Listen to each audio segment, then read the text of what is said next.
ba Ghana Chairman General. Yeah. Ye new soon the way we can resolve your issues. Where? Your friend Tom Vernon. Oba Ghana now 19 years. Okay.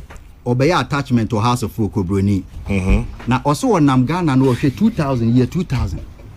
Na o my be na omuni parks but on kura na mfutu so omuni bobosa.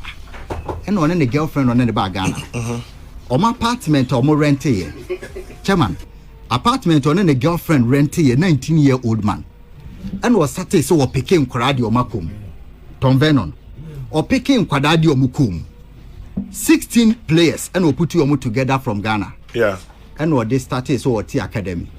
We'll put two academy together. Wakwakoya Akosumbo. They say the biggest football academy in Africa. Tom Vernon. Papa no 19 years so be say Ghana or materials no. What's it?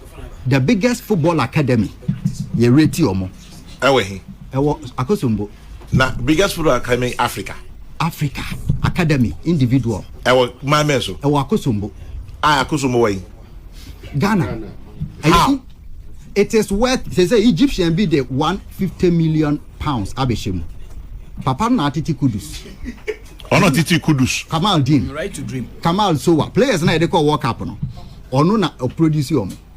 Really? Waya oba ha no 19 years oni bibia oba internship and obe hu say Ghana or talent.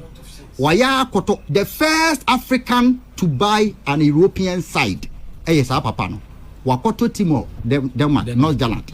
To the Ghana players na kwa no de omakugum ti na ye penny players na. Ye kopa ne chew. Say ye mrante na wa form from Nima. Obefa player no free. Now wakoton no be a 20 million pounds after 1 year. Tikudus mu free ho. Nyame na aboa na all policy omomaye. Enti Bruni never Titi Kudus wa. Bruni ye ni national Ghana hana yete no. Ye National Academy GFA Medical Board no. Almost say the center is not fit for even animals. Baby yes. After taking over $10 million from FIFA. So, a new man was say yeah. Yeah, but now, who say empanyophobia put two players talk up. Na omo da politician chama yami ya.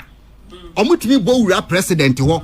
Na ye pese ye kwaje work up de ba mampanyin so do man no nti opese ani je ba because there is nothing e betima ma ani je si Ghana.